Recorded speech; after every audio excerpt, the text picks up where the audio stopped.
The Max Headroom Incident.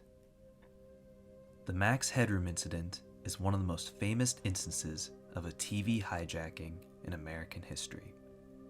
It happened on November 22, 1987, and was broadcast in Chicago, Illinois.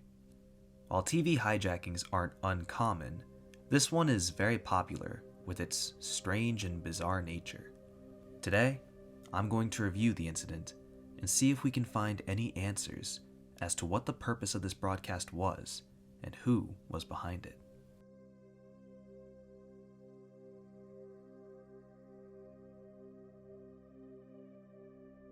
As mentioned earlier, on November 22, 1987, at approximately 9:00 p.m. Central Time, a WGN TV broadcast of their sports segment was interrupted for 17 seconds. During this interruption, a video played of an unidentified person swaying back and forth wearing a Max Headroom mask. McMahon and McKinnon 14-0 Bears. Then the defense, which hadn't put up a sack in 12 quarters, finally did.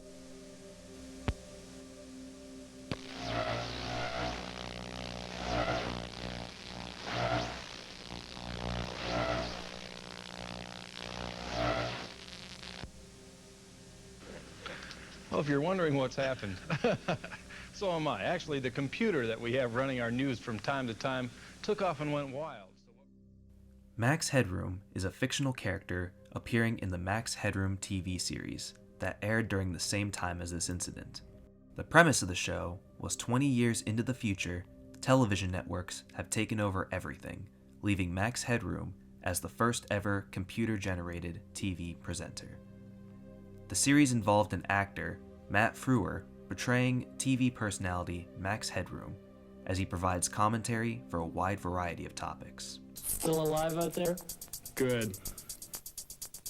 This is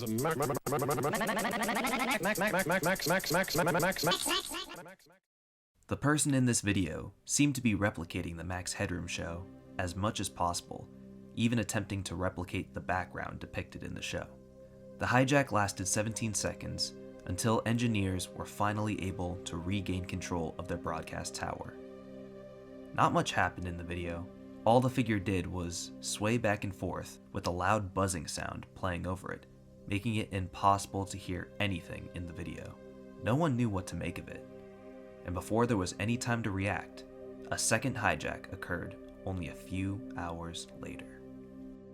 Later that night, around 11:20 p.m. Central Time, the signal for the local Chicago PBS station, WTTW, was interrupted during an airing of the Doctor Who serial Horror of Fang Rock.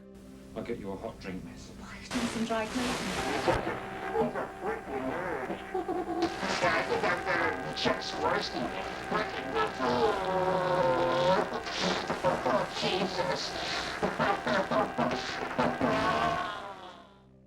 It appeared to be the same figure dressed as Max Headroom, only this time you could hear him speak with distorted audio.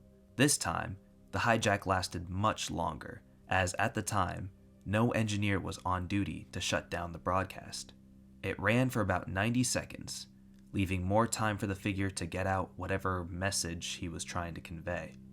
As the second broadcast began, the figure would go on to make many remarks, including calling WGN sportscaster Chuck Swirsky a frickin' liberal, and referring to him as a nerd. He would also hold up a can of Pepsi and say, "Catch the wave," a reference to the Pepsi Cola ad campaign that featured the Max Headroom character. catching the wave. Catch it if you can. Catch the wave. Coke! This broadcast is just so bizarre. He would make a few more remarks before finishing by saying that he has made a giant masterpiece of all the greatest world newspaper nerds. The video would then cut, and the Max Headroom figure would be seen bending over with his pants pulled down. A woman dressed in a French maid outfit proceeds to spank the Max Headroom character with a fly swatter. The video would then fade into static, and the broadcast would return back to Doctor Who, leaving everyone who watched completely confused. It appears that the hijackers were the ones to actually end the broadcast themselves, as nobody at WTTW was in control whatsoever. The hijacking was made possible by sending a more powerful microwave transmission to the station's broadcasting towers than the stations were sending themselves, triggering a capture effect. This was a difficult task, but was possible prior to American television stations switching from analog to digital signals in 2009. Experts have said that it would require extensive technical expertise and a significant amount of transmitting power. People also speculate that the broadcast likely originated somewhere in the line of sight of both of their station's broadcasting towers. Despite there being a police investigation immediately following the incident, the hijackers were never caught, and nobody has ever come forward claiming to take credit for it. Police say the perpetrators would have faced a maximum fine of $10,000 and up to a year in prison. However, the statute of limitations has made it now so that the perpetrators can no longer be charged. So whoever did it was able to successfully hijack the television broadcast and get away with it. To this day, we have no idea who was responsible for this weird video, nor what their motive with pulling this stunt was. All we know is that it is very, very strange. There are some theories as to what this may have all been about. Because of the required technical know-how to pull off a stunt like this, many speculate that the hijacking was done either as an inside job from WGN for publicity or done by a disgruntled employee of WGN. The latter theory is more plausible, and it is supported by the fact that in the broadcast, Max Headroom makes a couple remarks to WGN, as well as insulting some of the news anchors that worked for WGN. Some, however, think it was just a prank, carried out with no other motivation other than to just freak people out. And some believe that it was aliens.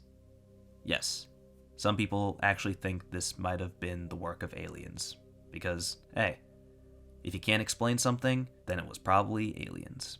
Other than that, though, that's all we really have to go off of. And since this incident is now over 30 years old, we will likely never know who was behind it, or what their true motivations were. Still, to this day, it remains one of the strangest and most bizarre broadcasts to have ever taken place.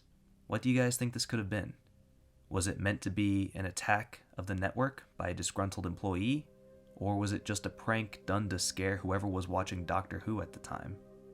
Thank you guys so much for watching this analysis, and I will see you all in my next video.